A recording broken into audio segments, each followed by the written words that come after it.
Hello world அனைவருக்கும் வணக்கம். ரொம்ப நாள் கழிச்சு நம்மளுடைய திரைவிமர்சன நிகழ்ச்சியில் சந்திக்கிறதுல ரொம்ப மகிழ்ச்சி. வாங்க நிகழ்ச்சிக்குள்ளே போகலாம்.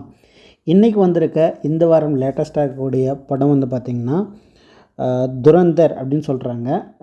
இந்த படத்தோடைய திரைவிமர்சனம் என்னென்னு பார்க்கலாம்.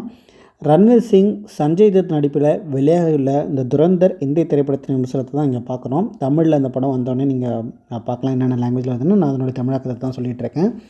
1999ஆம் ஆண்டு கந்தஹாரில் இந்திய விமானம் கடத்தப்படுறது. அதைத் தொடர்ந்து உளவுத்துறை அமைப்பின் தலைவரான மாதவன் மற்றும் வெளியுறவுத்துறை அமைச்சர் ஆகியோர் பயங்கரவாதிகளுடன் பேச்சுவார்த்தை நடத்துகிறாங்க. ஆனால் அது தோல்வியில் முடிய 2 ஆண்டுகளுக்கு கழிச்சு டெல்லியில் பாராளுமன்ற மீது தாக்குதல் நடத்தப்படுது. இதற்கெல்லாம் பாகிஸ்தானுக்கு பதிலடி கொடுக்க வேண்டும் என மாதவன் கூற, ஹம்சா அப்படிங்கிற ஒரு பிளேஸில் குடியேறி பாகிஸ்தானுக்குள் நுழைகிறார் ரன்வீர் சிங் அவர்கள். சரி, அதுக்கப்புறம் என்ன நடக்குதுன்னு பார்த்திங்கன்னா, முதல்ல ஒரு ஜூஸ் கடையில் வேலைக்கு சேரும் அவர் கராச்சியில் பெரும் புள்ளியாக இருக்கக்கூடிய அக்ஷய் கண்ணாவின் நம்பிக்கையை பெறுகிறார். பின்னர் ISI மேஜர் அர்ஜுன் ராம்பாலை சந்திக்கிறார். அக்ஷய் ரன்வீர் குழு அவர் பல்ஜுனரில்தான் இருந்து துப்பாக்கிகளை வாங்கி வரும் டீலினை கொடுக்கிறார். சரி, இந்த இடத்துல தான் போலி ரூபாய் நோட்டுகளை இந்தியாவில் புழக்கத்திலிடும் திட்டத்தையும் செய்கிறாங்க என்பதை ரன்வீர் கண்டுபிடிக்கிறாரு. அதனைத் தொடர்ந்து பாகிஸ்தானில் உள்ள பயங்கரவாத குழுக்கள் மீது இந்தியா மீது என்னென்ன சதி திட்டங்களை அமல்படுத்துகின்றனர், அவற்றை முறியடித்து ரன்வீர் சிங் எப்படி பதிலடி கொடுத்தாரா என்பது தான் மீதி கதை. இந்த படத்தை பற்றி முழு அரசியல் நீங்கள் தெரிஞ்சுக்கணும். பார்த்திங்கன்னா, சர்ஜிக்கல் ஸ்ட்ரைக் படத்தை கொடுத்த ஆதித்யா தர் இந்த படத்தை இயக்கியிருக்கிறார்.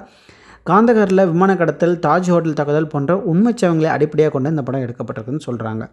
பெரும்பாலான அரசியல் பயங்கரங்கள் செயல்களை காட்சிகளை இருந்தாலும் ஆக்ஷன் மோடிலே படம் செல்கிறதால பார்த்திங்கன்னா படம் எப்பயுமே முதல் பாதி விறுவிறுப்பாக தான் போயிட்டுருக்கு. ஆல்மோஸ்ட் ஃபஸ்ட் ஹாஃபுங்கிறதே 2 மணி நேரம் அப்படிங்கிறதால நீங்கள் படம் பார்க்கும்போது பாப்கார்னும் ஸ்நாக்ஸும் வாங்கிட்டே போயிடலாம். ஏன்னா 2 மணி நேரம் கழிச்சு தான் உங்களுக்கு பிரேக்கே வரும். ரன்வீர் சிங் அவர்கள் உளவாளி கதாபாத்திரத்தில் முடிந்தவரை சிறப்பாகவே செஞ்சுருக்கிறாரு. ஒரு கேரக்டரின் விரலை வெட்டும் காட்சியெல்லாம் ஆக்ரோஷத்தை வெளிப்படுத்தியிருக்கிறார். அதே சமயம் பார்த்திங்கன்னா சாரா அர்ஜுனுடன் நன்றாக ரொமான்ஸும் செய்திருக்கிறாருன்னு சொல்கிறாங்க. ஆனால் பல இடங்களில் ரன்வீர் சாரா கெமிஸ்ட்ரி ஒர்க் அவுட் ஆகவில்லை அப்படின்னு சொல்லி கமெண்ட் இருக்குது. இந்தியாவோட முதல் படம் என்றாலும் இது இந்தியில் முதல் படம் என்றாலும் சாரா நல்ல நடிப்பை நடித்திருக்கிறார்கள்னு சொல்கிறாங்க. உளவு பிரிவு தலைவரான மாதவன் வசன உச்சரிப்பிலேயே மிரட்டுகிறார். மறுபுறம் அக்ஷய் கண்ணா வில்லத்தனத்திலும் அதர்களும் செய்திருக்கிறார். அந்த ரஹ்மான் கதாபாத்திரத்தை லெஃப்ட் ஹேண்டில் கையாண்டிருக்கிறார். அதேபோல் சஞ்சய் தத் ஹல்வா அண்ட் ஹவ்வா பாடலுடன் அறிமுகமாகி த்ரில் மொமெண்டில் கொடுக்கிறார். அவரும் அக்ஷய் கண்ணாவும் மோதும் காட்சிகள் மிரட்டல். படத்தில் நிறைய வன்முறை காட்சிகள் கொடூரமாக உள்ளன. அதன் தீவிரத்தை குறைச்சிருக்கலான்னு சொல்கிறாங்க. தாஜ் ஹோட்டல் தாக்குதல் காட்சிகளை பார்த்து உடையும் இடத்தில் ரன்வீர் நடிப்பில் மிரள்கிறார். அவரது அதிரடி ஆட்டம் 2ஆம் பாதையில் தான் தொடங்குது என்று லீட் கொடுத்துருக்குறாங்க. அரசியல் விவகாரங்கள், வெளிநாட்டு செய்திகளை உற்று நோக்கும் பார்வையாளர்களுக்கு இந்த படம் ஒரு செம ட்ரீட்டாக இருக்கலாம். இது எல்லாமே பார்த்திங்கன்னா ரியல் பேஸ்டு சினாரியோஸில் தான் எடுத்தது. இதுக்கு என்னென்ன கிளாப் சொல்கிறாங்கன்னு பார்த்திங்கன்னா திரைக்கதை அண்ட் மேக்கிங்க்கு சொல்லியிருக்காங்க. இதனோட பக்கபலம், பின்னணி இசை, நடிகர்களின் பங்களிப்பை சொல்கிறாங்க. எதில் இது பல்ப் வாங்குது அப்படின்னு பார்த்தோன்னா அந்த படத்தோடைய லென்த்தை, அதாவது நீளத்தை கொஞ்சம் குறைச்சிருக்கலாம்.